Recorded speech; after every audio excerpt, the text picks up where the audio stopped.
Sex is a natural instinct. God made it so for the good of man. But men have turned it into a dangerous tool.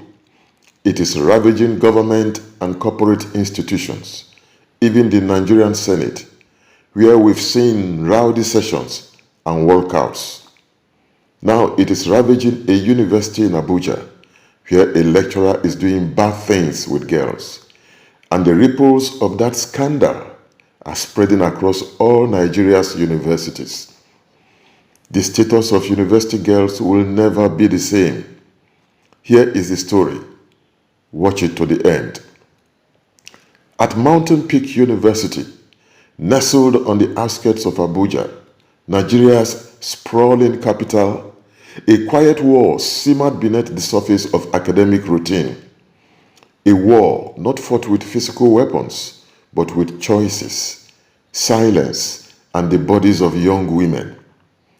The tree-lined streets and serene ambience of Mountain Peak camouflaged a simmering corruption of his academic standards. Ada and Fola, two close friends in their final year in the Sociology department, had weathered much together. Fola is Yoruba, Ada is of mixed race parentage and particularly beautiful. Sharing a modest off-campus apartment in Gwagwalada, they often talked late into the night, comparing notes about lectures, campus life, and the pressures of womanhood in a society dominated by the fiery passions of men. Though different in temperament, Ada being fiery and vocal, while Fola was cautious and contemplative, their bond had only grown stronger over the years. The final year projects brought Ada under the supervision of Dr. Durojaiye, a senior lecturer known across campus for his unsettling reputation. Nicknamed Duro the Hawk, he was otherwise well-groomed and articulate, but carried the unmistakable scent of a predator. There were whispers of girls who settled their way through his courses, not with academic diligence, but with their bodies. Protective silence by the victims meant that those whispers remained only whispers. One afternoon, Ada returned from a meeting with Dr. Duro, visibly shaken.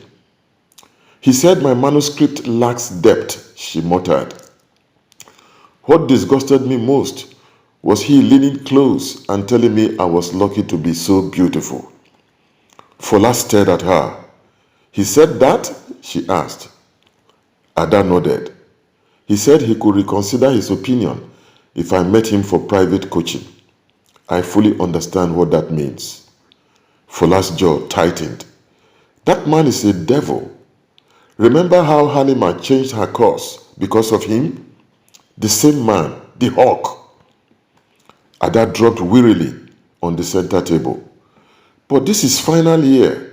What if he fails me?" she asked, voice quivering. "You know I can't afford an extra year. My parents are financially stretched right now because of my other siblings." "Yes, Mountain Peak is expensive, but would you rather give your body to pass?" Fola challenged. "Then what will follow? Graduate empty and compromised?" The room fell into a heavy silence, both preoccupied with deep thoughts. Ada said nothing. Weeks passed. Rumors swelled. Whispers grew louder. Fola was worried.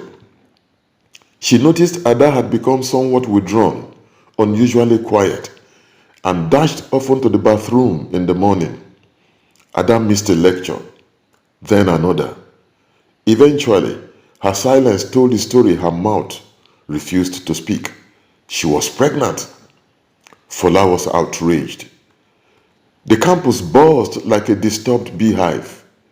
A lecturer's name, Dr. Durojaiye, was mentioned in hushed tones and group chats. No one said it aloud, but everyone knew, even though Duro denied the accusation. Fola, once the quiet one, became a storm. She walked into lecture halls with fire in her eyes. She organized a meeting with the dean. She contacted an NGO. She got other girls, those silenced by shame and fear, to speak out. And at a student gathering, she gave a brief but blistering speech. Our degrees mean nothing, she said, if they bear question marks, if they are stained by corruption, by the coercion of men who should be mentors, not monsters. If we let silence win, then we are graduating as empty shells, girls battered with sex, boys half-baked through extortion, and lecturers emboldened to continue their assault on the helpless. I warned her not to zip down. She didn't listen. Now she can't zip up. But this isn't just Ada's fall. It's a reflection of a broken system, Fola concluded. Her words caught fire.